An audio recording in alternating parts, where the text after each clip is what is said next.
Hi y'all, it's me. I'm back from a much needed rest and break from challenges for myscraproom.ning.com. For those who don't know, it's my website. We have a forum, a chat room, we have a photo gallery, a video gallery, we have my weekly challenges, which you must be an active member for 30 days before you're eligible to be entered into the drawing for prizes. But you can enter anyway just for the fun of it and the practice. I want to thank everyone who's been following my challenges and participating. It's been really fun. We also have swaps. Our swaps go posted on the 21st day of the month, which is just a couple days from now. So be on the lookout for those. And we also have guest swap hostesses. And right now, Lydia by Triple Dog Dare You is our special guest swap hostess. Her swap has, however, filled up, and they're in the process of creating. So be on the lookout to find out who our next special swap hostess will be, probably mid-month.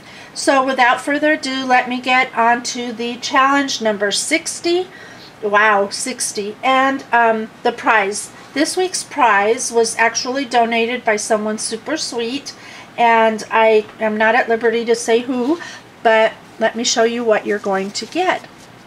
You are going to get a $35 online gift card for scrapbook.com.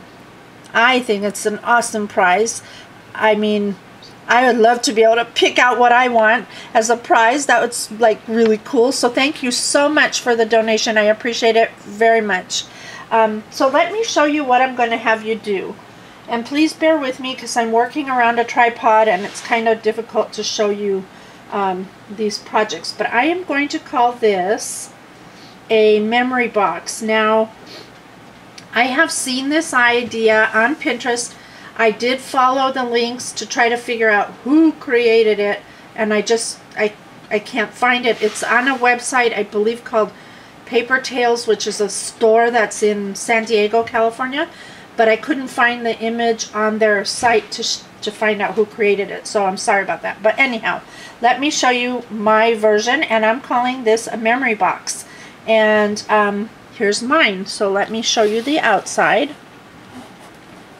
So as you can see, it's a cute little box. I've gone ahead and decorated the outside just a little bit with paper on the sides. I have a closure there, and I did some baker's twine. My theme, if you can't tell, because of the little octopus and the umbrellas, is going to be a beachy theme. So when you open up the box, and bear with me, as I said, I'm reaching around a tripod. When you open up the box, and I hope everything is still where I left it, this is what is inside this box. Is this not the cutest idea ever? I love this. I'm telling you, I had so much fun creating this box. I was like, where's another box? I want to do it again. Okay, so let me start by, oh my gosh, it's so cute. Over here, I'll start with the lid. Now the lid has a pocket, and in the pocket I've added a tag right here where journaling can be for this photo that's on the side, and there's just covered it in the back. I added this metal piece here that I found at Michael's one time. I've just had it in my stash, and I thought it was so appropriate, so I just stapled that on. Right here is a little charm of a surfer. Little guy surfing. It's super cute. Some stickers and, you know, just a few little embellishments. This is something I had in my stash for years. I've just never used it, and I thought this was so appropriate for it. If you go over to this side here, you will see that is a photo of my grandson long ago when he was little, and I love that picture of him. What I did was I printed this picture out on my computer at 8.5 by 11 or 8 by 10, I can't remember, to fit my box. And I didn't want to cut it off right here in the crease, so I just rolled it forward so his leg would stay there. It kind of gives it, see, that looks like kind of dimensional there. I added a sun up top, which is a sticker right up here. I made a little banner. Now this is actually, that's a little fish hook. Can you see? Oh wait, let's see. How can I show you that? See the little red hook up there? That's a little fish hook, and I actually went to the dollar store and I bought this fishing rod, and I cut the hook off and used the string and that for the banner. So, and that's where the little toys came from. They were like a game you play. So I went ahead and I glued down the little toys down here, the little sand toys, just like what he's playing with. I used a little glass rock here in blue. And then for my pail, since I could not find a small beach pail, I went ahead and made my own. I used these shot glasses, and I just used a construction paper handle and put some little brads, and then on the inside for the sand. And I know right now you're seeing like a, are you seeing it at all? I hope so.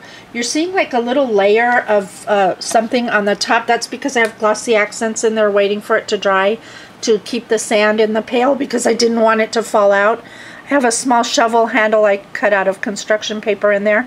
Anyway, that is diamond dust that I colored with alcohol inks, because I didn't have any sand that I wanted to use in there.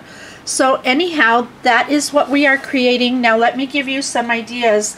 There's going to be a lot of requirements, so as usual, so you need to go look at my scrap room and see what they are. Let me just show you some idea for boxes. Now originally I have used a cigar box. I just didn't have one. So this box was a box I got in the mail from Webster's Pages for something I ordered, and I just repurposed it. I sprayed the outside with Lindy's, and so and then covered it with paper, or gessoed it first actually, because I wanted to be sure that the background didn't show through of the box. So if you don't have that, you don't have a cigar box, you could try a pencil box, which they have for kids for school. They're made out of heavy cardboard, and the lid just pops open, but it has to have an opening somehow like this. And like I said, there's more requirements, but you can see them on the site. If you happen to get one of these in the mail, which this is repurposed, you could arrange this, you know, glue it there, and then glue these edges down, you know, here, so that that stays closed, and cut these flaps off and use that the same way. You could do that with a box from your kitchen, like one of these. You just cut it so that the lid opens up, and you know, it's not, you don't want it too deep, because then you can't see the photos so good. Or you could even use like a little box. Oops, sorry, I didn't mean to hit my tripod. You can use a little box like this, which has a lid, but of course there's a size requirement, so be sure to check. All you would have to do is cut this corner, and then glue this flap to the box, and that would create a lid that would open like this. It would do that once you cut it. So that's another option for you. So be creative. Can't wait to see what everyone comes up with. I wish you all luck, and I'll see you over at my scrap room. Bye for now.